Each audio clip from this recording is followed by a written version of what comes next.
qué? Porque hay mucha información, porque hay operaciones cruzadas por todos lados, porque hay acusaciones muy graves a los magistrados, una etapa a la que no se había llegado. Hace un ratito nada más el juez de Dolores, Alejo Ramos Padilla, pidió más información respecto de la denuncia que se le hizo al fiscal Stornelli, supuestamente por un intento de extorsión a un empresario. Lo habíamos hablado en este mismo programa, y porque además hay una denuncia también, hasta un poquito que se termina de judicializar. El fiscal Polillita abrió una investigación para saber si presos K armaron la operación contra Stornelli y citó como testigos, entre otros, a Elisa Carrió.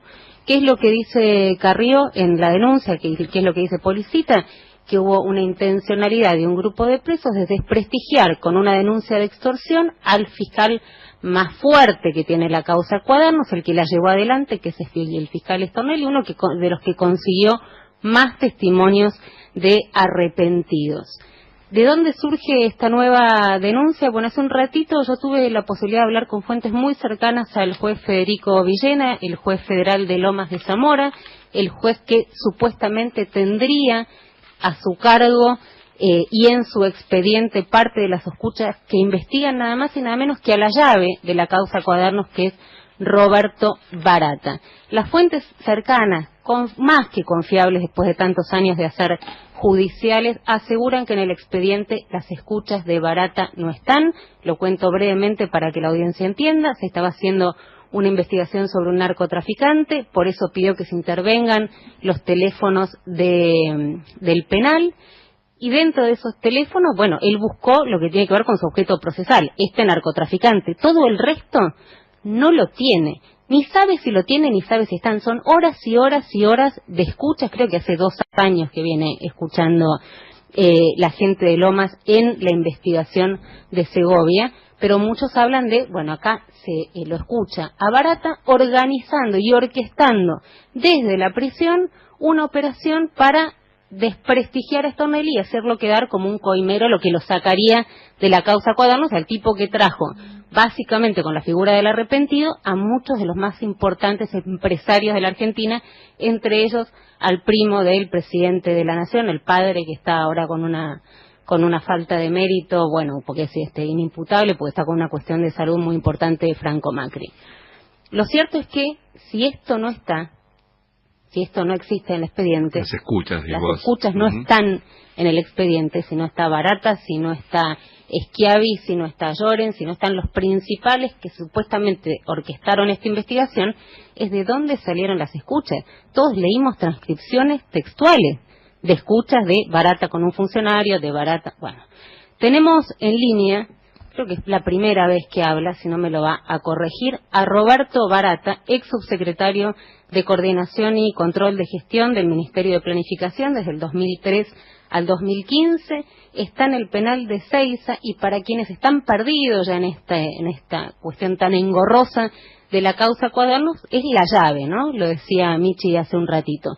Es el hombre a quien se indicó Centeno como el recaudador, como el que iba, buscaba, llevaba todo lo que cuenta Centeno en sus 8 cuadernos, 7 publicados por La Nación, 1 publicado por Infobae vinculado a Techín. Es el hombre el que Barata llevaba y traía, aparentemente, según dijo Centeno, le creyó el juez y lo confirmó la Cámara, la plata para la recaudación. Barata está del otro lado de la línea. Muchísimas gracias por atendernos.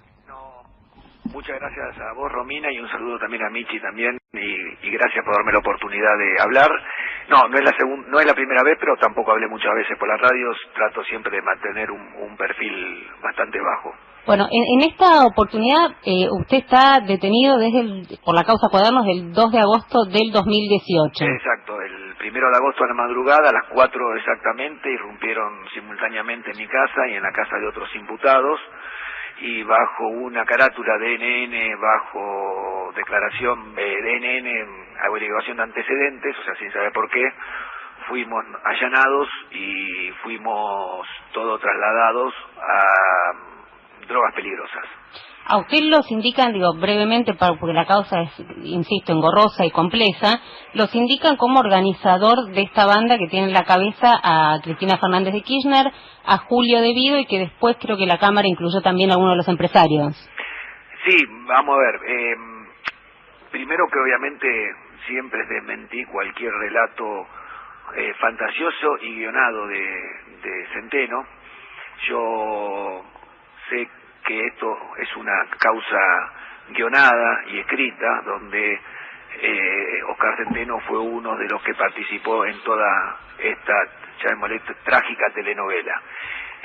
Yo siempre me refería a eso y siempre me puse a disposición de la justicia, y siempre dije, o una vez, no sé si recuerda Romina, dije que estaba dispuesto a llevar estas pruebas ante la Cámara de Casación, el Consejo de la Magistratura, la Corte Suprema, o incluso ante la Honorable Cámara de Diputados y Senado de la Nación.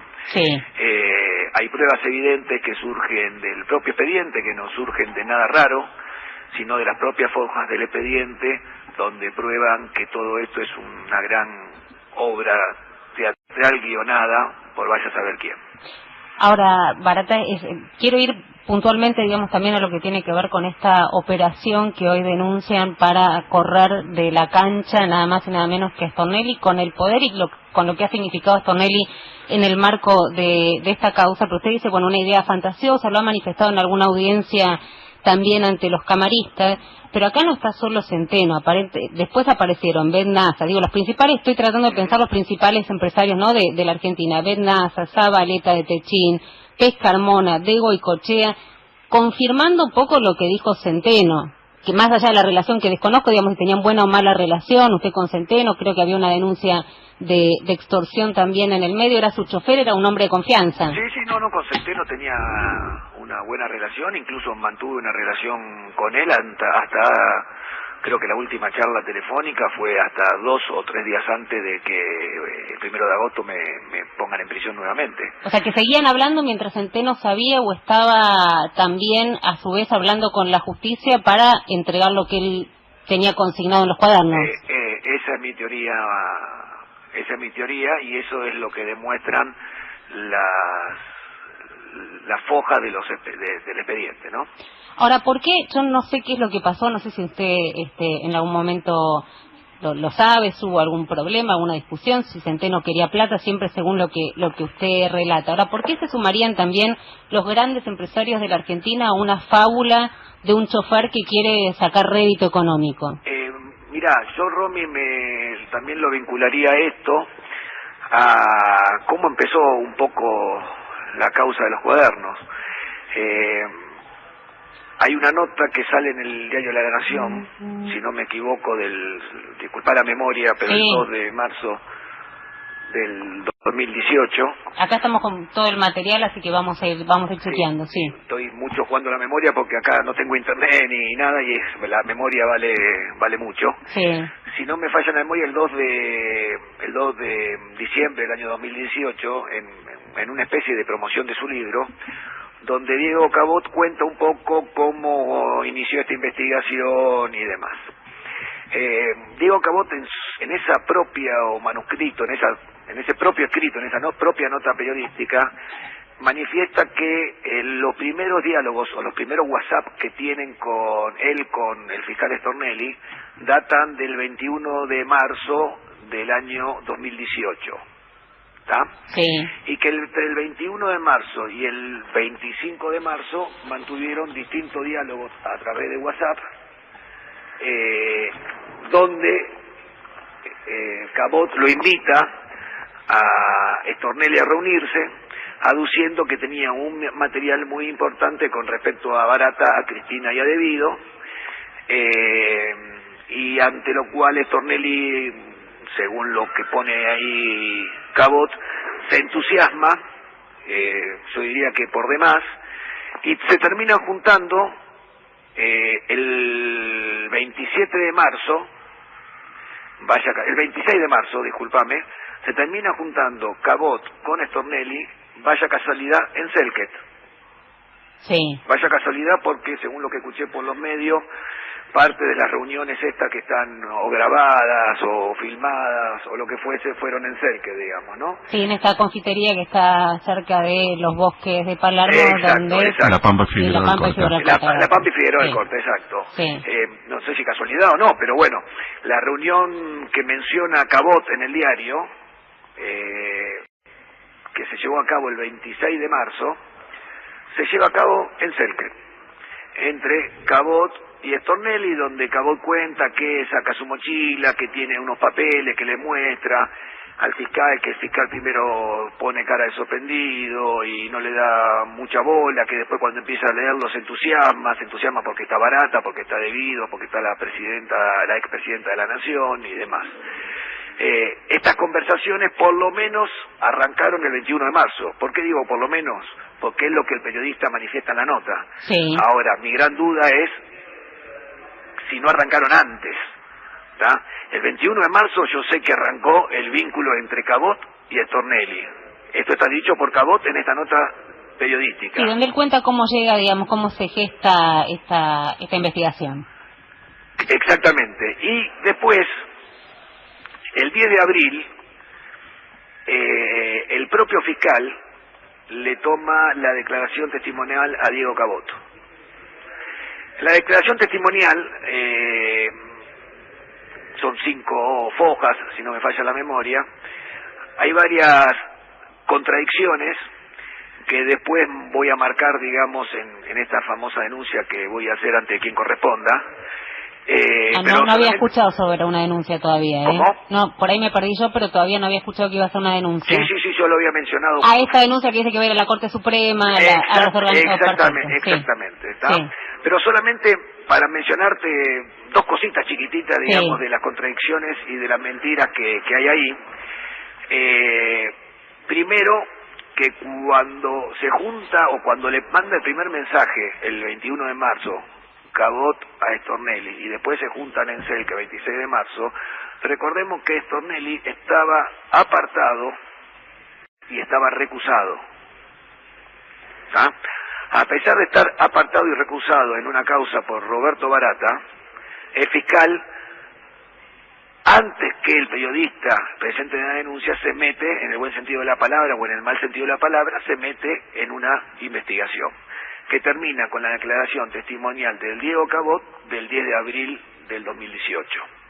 ¿Tá? En esa testimonial, que él dice cuando se reunió con Bacigalupo, que supuestamente contenía lo que Bacigalupo le dio, cuándo devolvió los cuadernos y bla, bla, bla, bla, también menciona a Cabot que en base a su investigación, yo lo pondría investigación entre comillas, él se había reunido con 5 empresarios ya, a los cuales ya supuestamente le había mostrado la existencia de los supuestos cuadernos. Lo primero que me llama la atención es que no nombre quiénes son los 5 empresarios que desde antes del 10 de abril sabían de esta causa. Lo segundo que me llama la atención es que el fiscal, cuando le toma la declaración testimonial, no se le ocurre preguntarle, Diego Cabot, ¿quiénes son esos 5 empresarios que vos te reuniste y le mostraste los cuadernos? Me parece que no es poco relevante saber quiénes fueron esos 5 empresarios que marca Cabot, que antes que se haga la denuncia estaban al tanto de estos guionados cuadernos. Sí, ahí no se sabe, perdón, ¿no? Estamos hablando con Roberto Barata, en exclusiva, está en el penal de Seiza en el día que lo acusan de ser parte de una operación para sacar a Stornelli de la cancha. También podrían aducir que son fuentes y que él no tiene por qué revelar las fuentes, y con esos empresarios se le estaba chequeando no información. Sí, pero esos 5 empresarios no son fuentes, sino que él mismo dice que son parte de los cuadernos porque fueron mencionados o estaban mencionados en los fantasiosos o los guionados cuadernos, o sea que dejan de ser fuentes, sino que ya eran miembros de las futuras denuncias. pueden ser fuente hasta el 10 de abril. Pero ahora, ¿qué intencionalidad podría tener? Yo insisto con esto, pues estamos llegando, Barata, y es importante a todo el país. Y me parece que es una de las grandes preguntas que nos hacemos todos. ¿Centeno podía querer plata? Podía querer plata. Ya tenía una denuncia cruzada con su mujer o su ex mujer, no sé cuál era la situación. Con su ex mujer tenía con su ex mujer ya había una denuncia de extorsión. Ahora, uno puede entender, digamos, o podría llegar a pensar o seguir su razonamiento, bueno, Centeno quería plata. Ahora, los empresarios más ricos y más poderosos de la Argentina, ¿por qué se sumarían a esto? A ver, yo lo dije y lo sigo manifestando, y creo que lo que se debería preguntar, Carrió, es por qué el fiscal utilizó el término sortija. Creo que la definición de sortija define por qué los empresarios mintieron. Motivo puede ser por miedo a ir detenidos. No es fácil estar en prisión. Como dije en una oportunidad y siendo un poco maleducado, sintieron el olor a meo en Comodoro Pi y dijeron cualquier cosa. Y la otra es... ¿Se asustaron con la alcaldía? ¿Cómo? ¿Se asustaron con la posibilidad de ir a la alcaldía, de ir detenido? Por supuesto, por supuesto. Eso es, digamos, repito, el olor a meo de Pi. Cuando yo me referí, digamos, que ya no fue la frase más feliz o más correcta del olor a meo, me refería a la cárcel. La cárcel o el miedo y preso, y por eso dijeron lo que dijeron, todo sin prueba, porque si vos vas, Romina, a los testimonios de los arrepentidos, ninguno presentó ninguna prueba. No hay ni una prueba presentada de todos los que declararon en contra mía, de Cristina Fernández o de Julio De Vido, de que nos hayan entregado absolutamente nada. Simplemente con la palabra bastó. ¿Y qué podrían tener? ¿No? Uno se pregunta qué podrían tener, grabaciones, fotos. ¿Qué podrían tener ellos? Sí. No, simplemente el miedo de ir a la cárcel. No, pero ¿qué pruebas, digamos, qué pruebas podría presentar? Porque ¿qué es lo que dice, digamos, la Cámara para explicarle a la gente? Y me interesa mucho tenerlo más que nunca, creo, hoy a Barata del otro lado. ¿Qué es lo que dicen? Que los testimonios son coincidentes, que hay mucha gente que no se conoce entre sí y que coincide en una mecánica común que tiene que ver con que usted iba, digamos, a recolectar para la campaña, en principio decían, ¿no? Pero, digamos, el rol de recolector y la forma en la que lo hacía son coincidentes los testimonios. Habría que pensar, ¿se pusieron todos de acuerdo? Entiendo que no había pruebas, pero me cuesta por ahí, Miche, ayúdame, pero ¿qué pruebas físicas podían tener? Ninguno demostró, por ejemplo, de dónde sacó la supuesta plata que supuestamente dicen haberme entregado. Eso tendría que estar en los balances, por ejemplo. Sí, vamos a suponer que ellos me entregaron eso. Deben estar en los balances. Y si no están en los balances... Carmona, bueno, todas las grandes empresas. Y si no están en los balances, ¿de dónde proviene esa plata? ¿De lavado? ¿Quién dijo de su bolsillo? ¿Qué fue? De Carmona, ¿no? Habló de su segundo... Bueno, estamos hablando de Pez Carmona, que dijo que no fue beneficiado por la obra pública y recibió un montón de obras y un montón de subsidios del Estado Nacional. Si vos te fijas con Pergamona, después de la acusación, a través de su compañía de seguro, la mercantil La Anónima, salió a poner pauta publicitaria por todos lados. Y yo estuve y lo vi a Rubén Valenti, que primero declaró que no me dio absolutamente nada. Si vos vas al caso Pergamona, Rubén Valenti, en la primera oportunidad desmintió todo, y después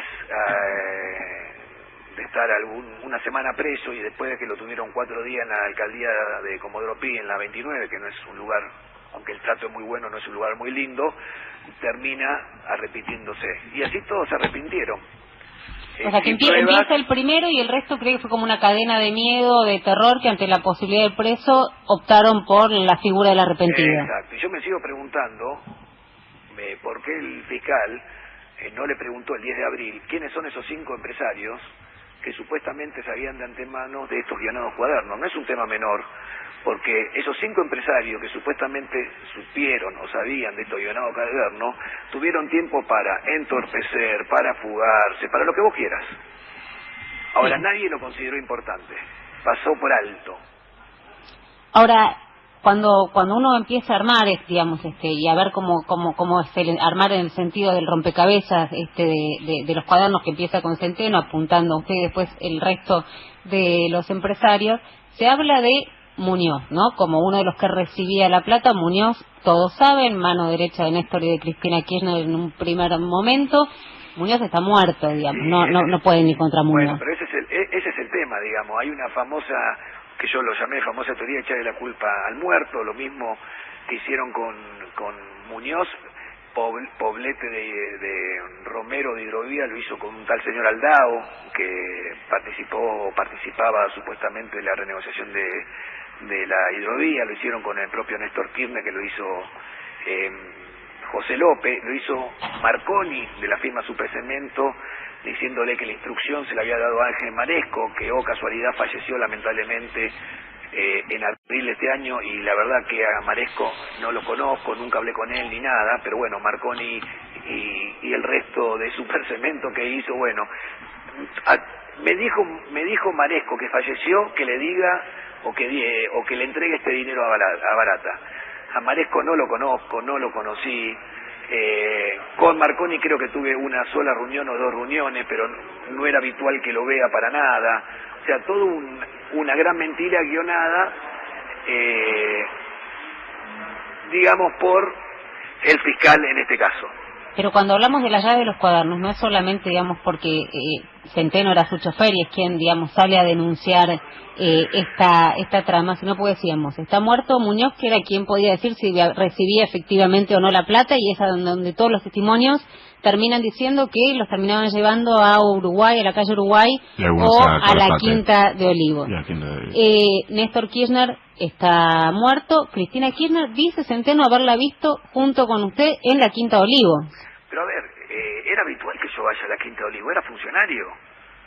Era habitual que yo vaya a la Quinta de Olivos siendo Néstor Kirchner presidente o siendo Cristina Kirchner presidenta. Y ella lo recibía en jogging. Parece una cuestión color, pero no es una cuestión menor. A ver, quien conoce algo, quien conoce a Cristina, bueno, nosotros por lo menos a mí nunca me reciben jogging.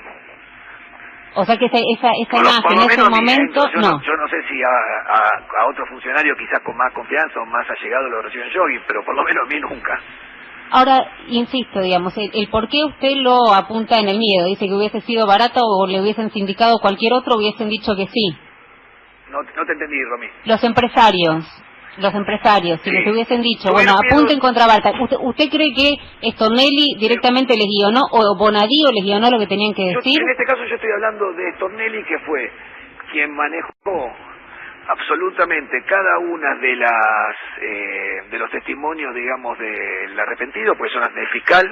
Después lo que el juez hace es homologar, donde ningún testimonio de los supuestos arrepentidos fue filmado ni grabado, y donde incluso muchos arrepentidos declararon varias veces arrepintiéndose de cosas que habían dicho antes. Y uno de los casos más evidentes es el de Clarence.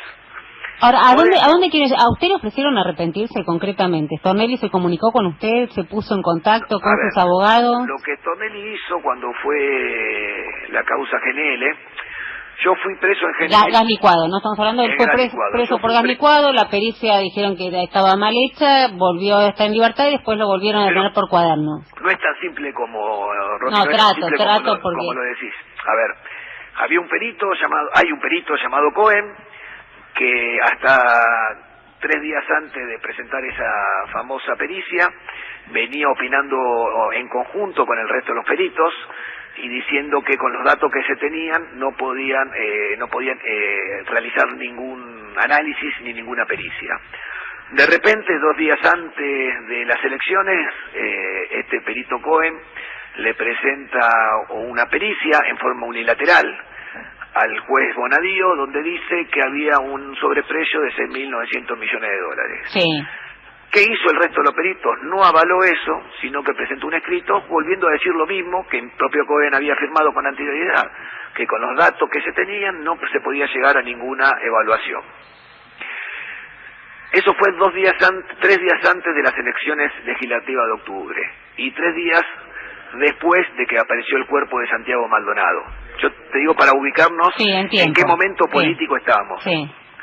En el medio, bueno, fui preso por GNL y le pidieron a Julio De Vido, eso motivó que le pidiesen a Julio De Vido el segundo apartamiento de su cargo de diputado, ¿no? En ese lapsus, Stornelli, y esto lo declaré y lo declaró mi abogado, le sugirió a mi abogado Alonso que Barata se arrepienta. Pero esto mismo no lo hizo solo con mi abogado Alonso, sino que hay otros abogados de otros empresarios u otros funcionarios que dijeron o que sea lo que mismo. estaba pensando Stornelli, comunicándose con su abogado, pidiéndole a Barata, con quien estamos hablando, que se arrepienta, es que usted podía ir más arriba, no es que buscaban que se terminase en usted. Ellos querían que me arrepientan de algo que no había hecho ¿Y que apunte a quién? Y que apunte a Debido y a Cristina Fernández, que justamente el domingo era la candidata principal de Unidad Ciudadana. Barata, sé que es complicado, está hablando del penal de Seiza en un día muy particular, creo que es la nota que estamos buscando todos. Yo le puedo pedir, por favor, si nos puede esperar, tenemos que ir al informativo, tenemos que cumplir y seguir porque no quiero dejar de hablar sobre la operación para correr a Stornelli que se habría hecho en Ezeiza y que es lo que hoy se está denunciando directamente en la justicia. ¿Puede ser? Problema, Romy, te espero. Gracias. Desde el penal de Ezeiza estamos hablando con Roberto Barata, ex subsecretario de Coordinación y Control de Gestión del Ministerio de Planificación del 2013 al 2015, el hombre al que, llevaba y traía Centeno y habilitó con sus 7 cuadernos, 8, porque el octavo lo publicaba Infobae, esta causa que se conoce como cuadernos, que tiene preocupada o imputada o procesada o en condición de imputado colaborador, digamos, a la mitad del poder de la Argentina. ¿Gaby? Sí, ¿qué tal, Barata? ¿Cómo le va? Hola, Gabriel, ¿cómo estás? Bien, bien. Quería preguntarle, digamos, insistiendo en una pregunta que le hizo Romina, ¿no? El tema de la cantidad de testimonios coincidentes, ¿no? O sea, esta cosa de muchos empresarios. Yo entendí la explicación que usted dio con respecto a que el miedo, la presión y todo eso, pero también en esta situación los empresarios se están involucrando, ¿no? Entonces, ¿cómo puede ser que si fuese una operación armada, cómo se van a involucrar los empresarios cuando también lo involucran a usted, ¿no? Mira, primero lo que te decía, ninguno demostró absolutamente nada, sobre todo de dónde supuestamente sacaron ese dinero. Segundo, que ninguno de los arrepentidos, ninguna de los testimonios de los arrepentidos fue grabado. Tercero, que muchos arrepentidos declararon 2 o 3 veces, o algunos declararon bajo indagatoria, fueron puestos presos, y después recién, cuando corrigieron su declaración como arrepentido, obtuvieron su libertad.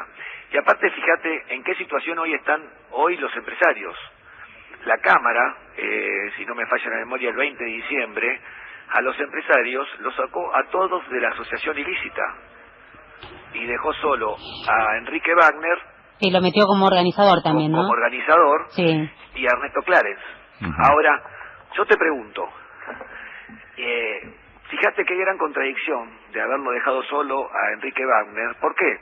Porque en la declaración del mismo Wagner, de Clarence, de Chediak y otros empresarios, mencionaban que ellos, y esto está sobre todo bien explicado en una de las declaraciones de Clarence, que ellos se juntaban en la Cámara de la Construcción o en la Cámara Vial y tenían un sistema armado donde entre ellos se iban favoreciendo y iban sacando como tarjetas y demás, viendo a ver quién se presentaba en una licitación y quién se presentaba en otra. Que eso es lo que está haciendo Bonadío, que está investigando ahora, que se vendría a ser la segunda o tercera parte de la investigación, donde citó a más de 100 personas, que eso fue en base a la declaración de Clarence, que yo insistí y mucho, porque hasta el momento nunca había sido tenido en cuenta las planillas de Clarence. Y hasta ahora solo tuvieron en cuenta una parte de la planilla de Clarence, citando a estos empresarios. Pero la Cámara sacó a los empresarios de la asociación ilícita con algunos argumentos que son poco sólidos, para decirlo de cierta manera. Primero, porque dice que no había continuidad en el tiempo. La continuidad viene dada por lo que hablaron los propios empresarios, donde, por ejemplo, están siendo investigados, según los dichos de Claudio Uberti, por los corredores viales. La continuidad en el tiempo viene dada por las propias declaraciones de Rogio y de Gabriel Romero, donde hablan de supuestas coimas también que vienen dadas por el tema ferroviario.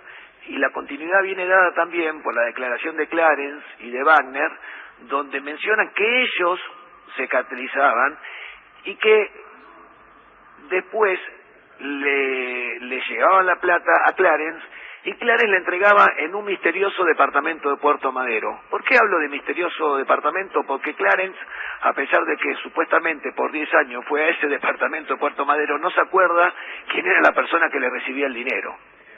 Esto es un poco más que gracioso. Y se supone que es la cueva de por donde salía la plata. Es lo que declara Clarence. A mí como funcionario nunca me costó esa cartelización, sino obviamente lo que correspondía era hacer una denuncia, ¿tá? Si hubiese estado al tanto. Si hubiese estado al tanto, lo primero que hubiese hecho es una denuncia. Ahora, Michi pregunta, estamos, digamos, el recorrido de dónde sale la plata, y acá lo que también nos preguntamos es a dónde llega. Sí, discúlpame, perdón. Discúlpame, sí. Romina, y la Cámara también, no solo dejó a Wagner solo, con ese argumento, digamos, poco sustentable y falaz, sino que dejó también solo a Clarence en la organización ilícita de la lista financiera. Y recordemos que Clarence declaró que no conoció nunca ni a Julio De Vido, ni a Roberto Barata, ni a José María de la Sagasti, ni a Cristina Fernández de Kirchner. A pesar de que Clarence dijo eso, el juez nos pone como coorganizadores con Clarence. Yo a Clarence no le conozco la cara, nunca lo vi en mi vida, y no lo dice Barata, el propio Clarence lo dice. El propio Clarence dice que iba a un departamento en Puerto Madero a llevar los supuestos fondos que los empresarios le daban, que después se lo daban a José López. ¿Y qué hizo José López obviamente después? Y vamos a echarle la culpa a alguien que está fallecido, vamos a echarle la culpa a Daniel Muñoz.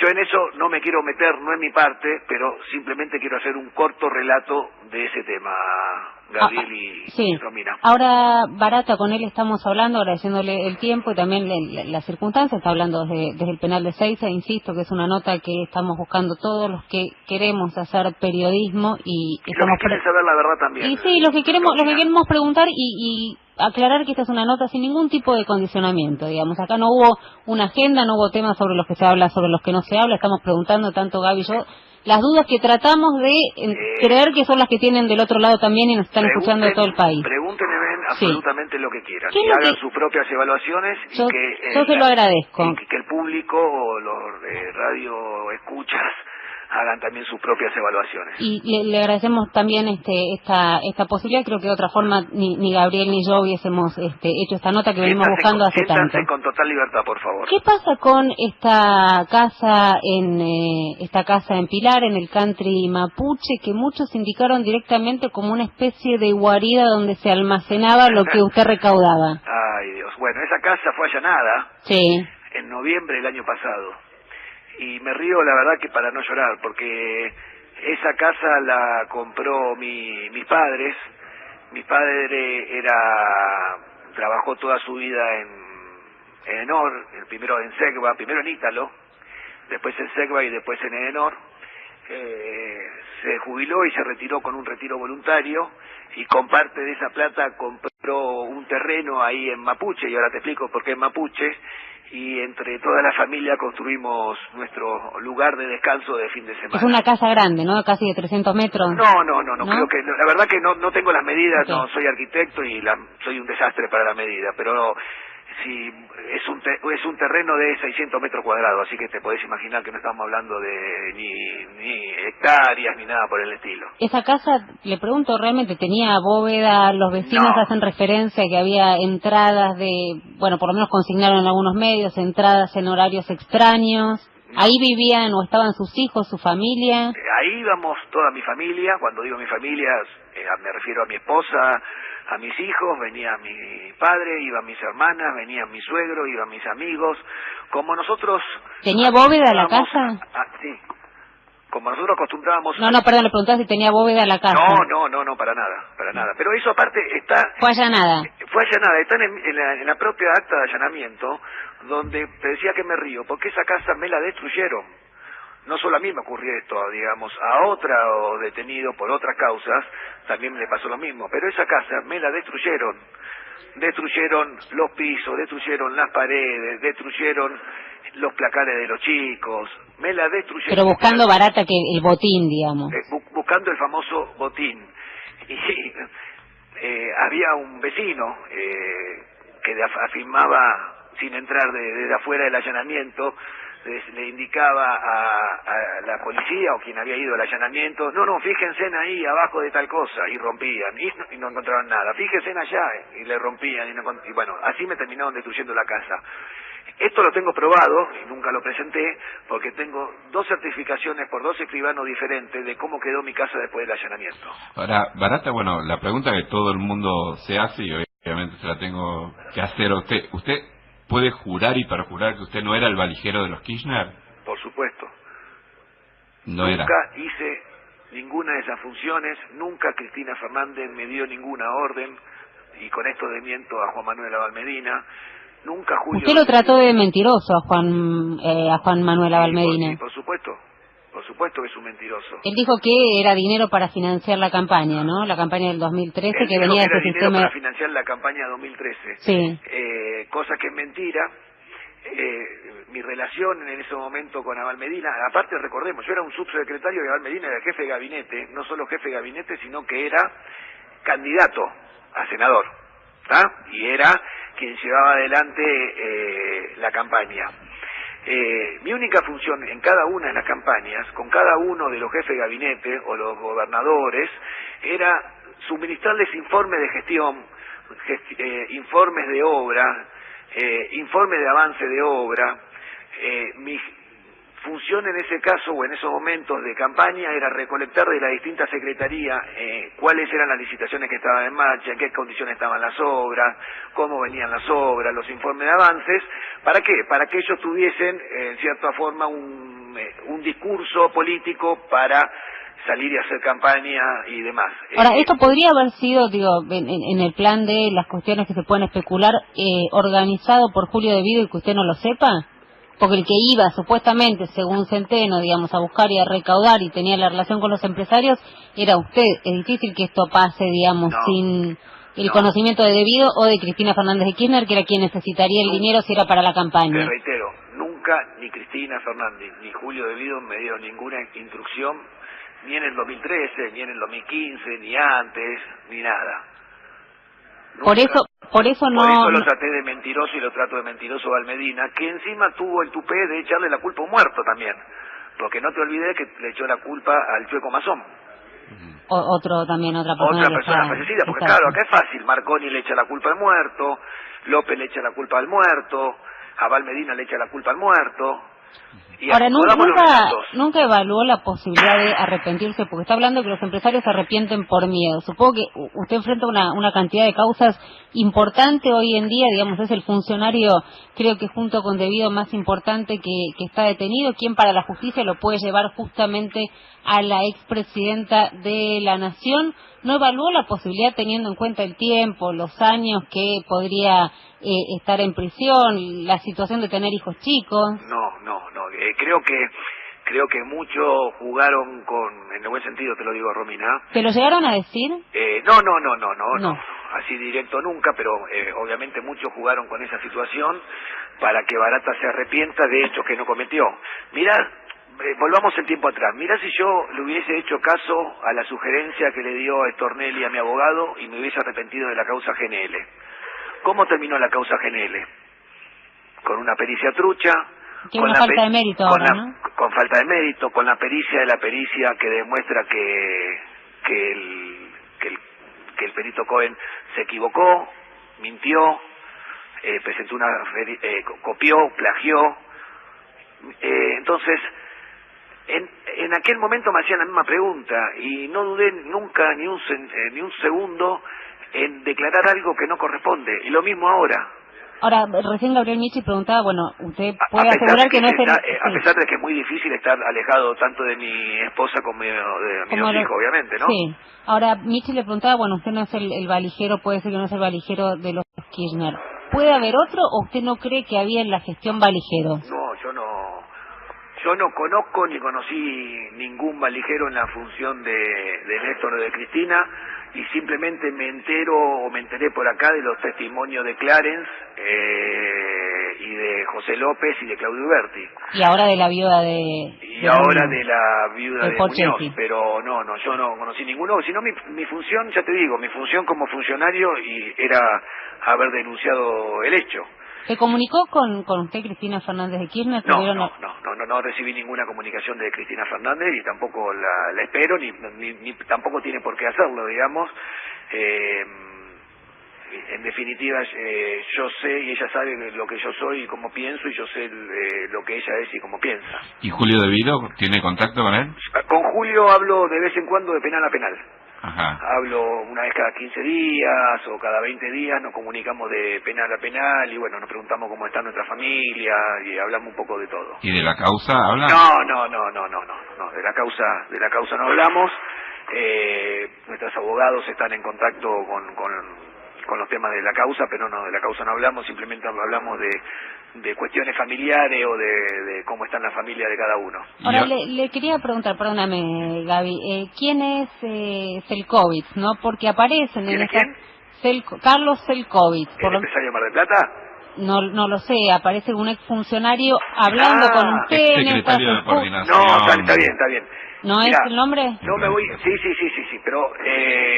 estamos yendo a las escuchas... Claro, ya que estamos hablando de que hablaban de penal en penal, hay comunicaciones que surgieron y que se dieron a conocer de escuchas dentro del penal que no están, esto hay que aclararlo, no están en la causa que están llevando adelante el juez Federico Villena de Lomas de Zamora, que investiga a Segovia. No está Llores, no está Barata, no está Schiavi. Permitime, sí.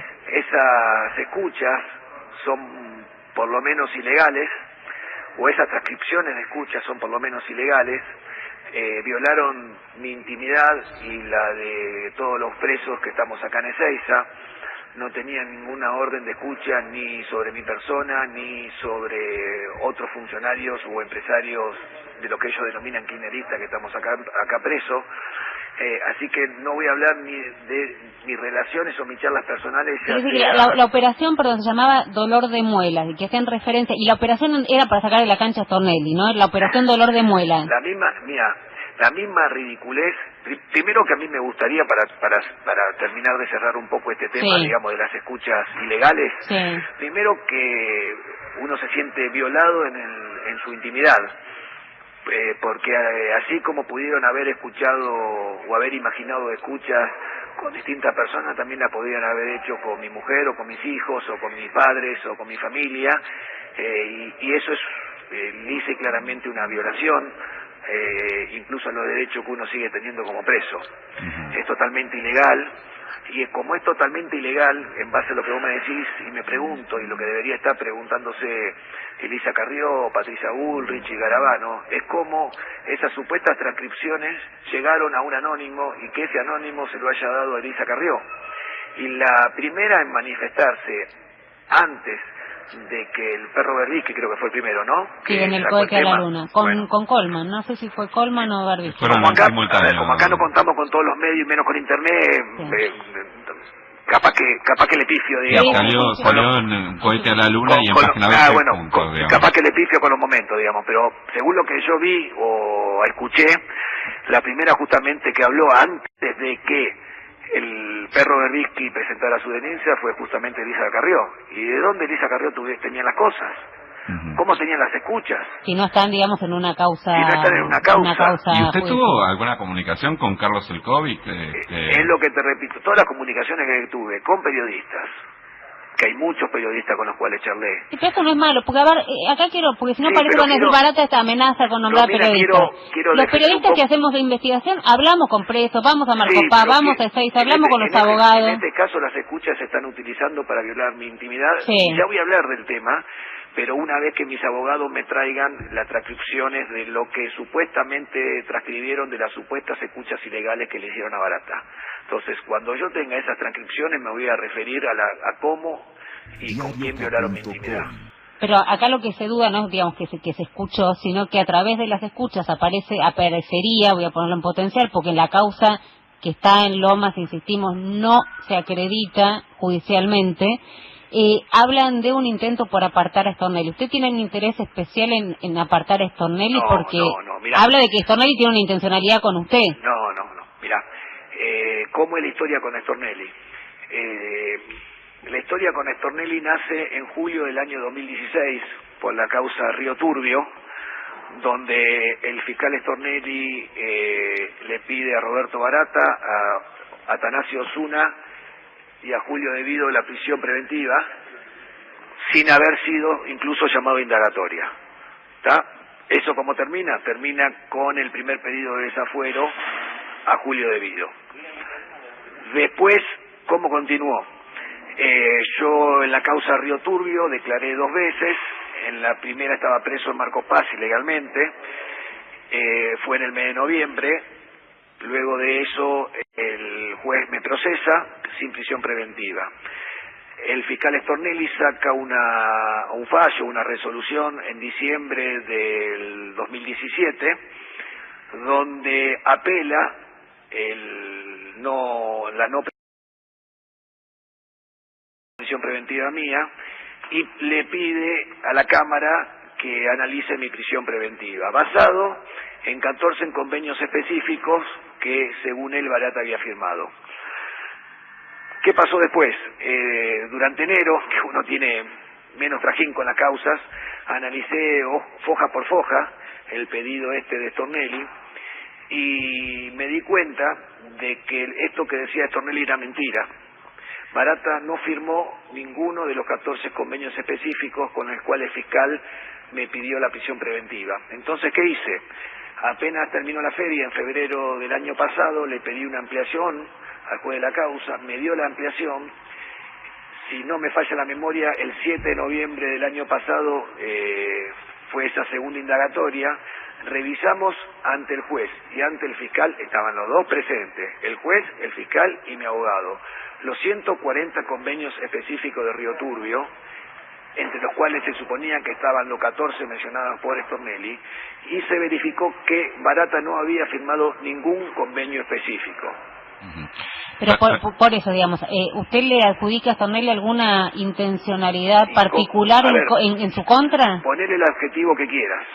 ¿Qué hizo después Stornelli, después de haber verificado conmigo y con el juez y con mi abogado el 7 de noviembre del 2018?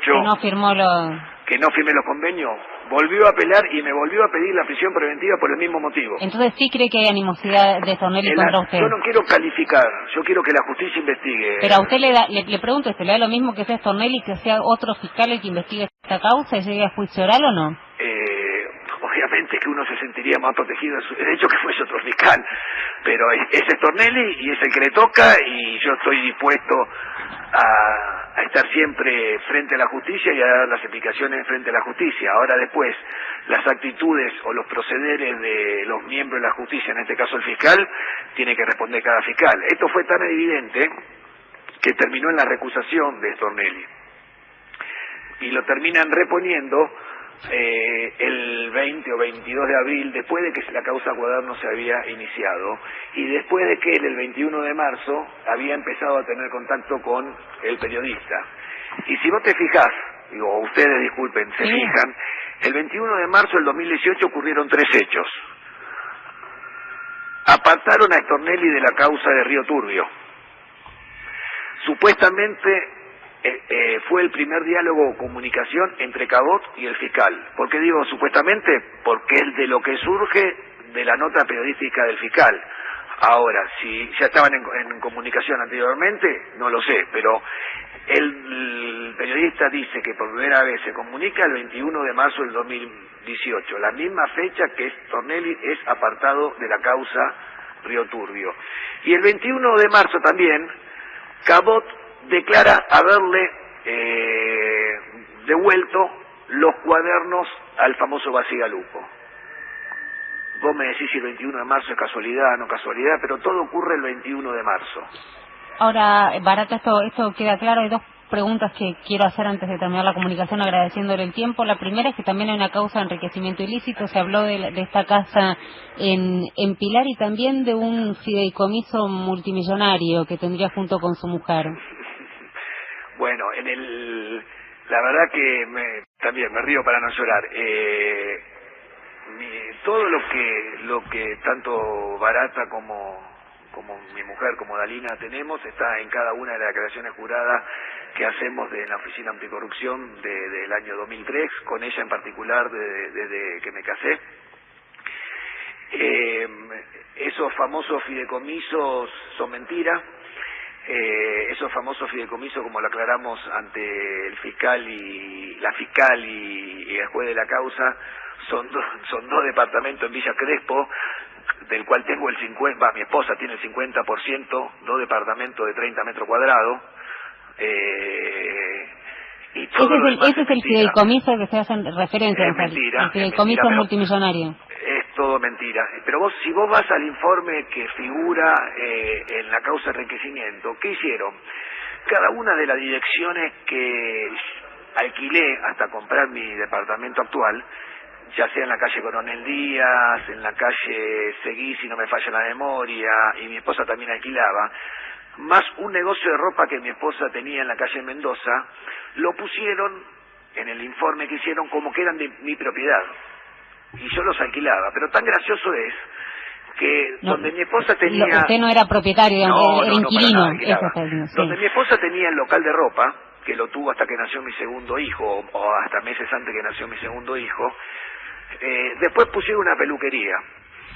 Y después de la peluquería, en la época que fueron a hacer el informe judicial, la peluquería puso un cartel que dice: nos mudamos a la calle Kramer, X dirección.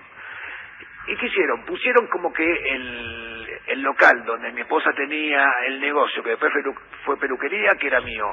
Y la dirección a la cual la peluquería se mudó, también lo pusieron como que era mío. Un chiste, para no decirlo de otra forma. Barata, muy cortita porque tenemos el informativo y ya se termina la comunicación. Quería preguntarle, usted asegura, ya aseguró que no era la persona que llevaba y traía los bolsos con dinero. Lo otro que le pregunto, ¿usted nunca recibió una coima? Nunca recibí nada. Y esta operación, digamos, que se empieza a investigar en el día de hoy, la investigará el fiscal Policita, a ver si desde el penal, primero usted dice que quiere ver cuáles son las transcripciones, se intentó correrlo de lado. Que están basadas en grabaciones o transcripciones ilegales, y que lo que a mí me llama la atención y siento como una violación a la intimidad de uno, es que no había ninguna orden, o no hay ninguna orden de intervención a los llamados que realiza Roberto Barata ni otros funcionarios del penal de Ezeiza. Y también me preocupa cómo en forma anónima llegaron esas grabaciones a Elisa Carrió o al mismo Morales Solá, que algo esbozó en su columna del domingo.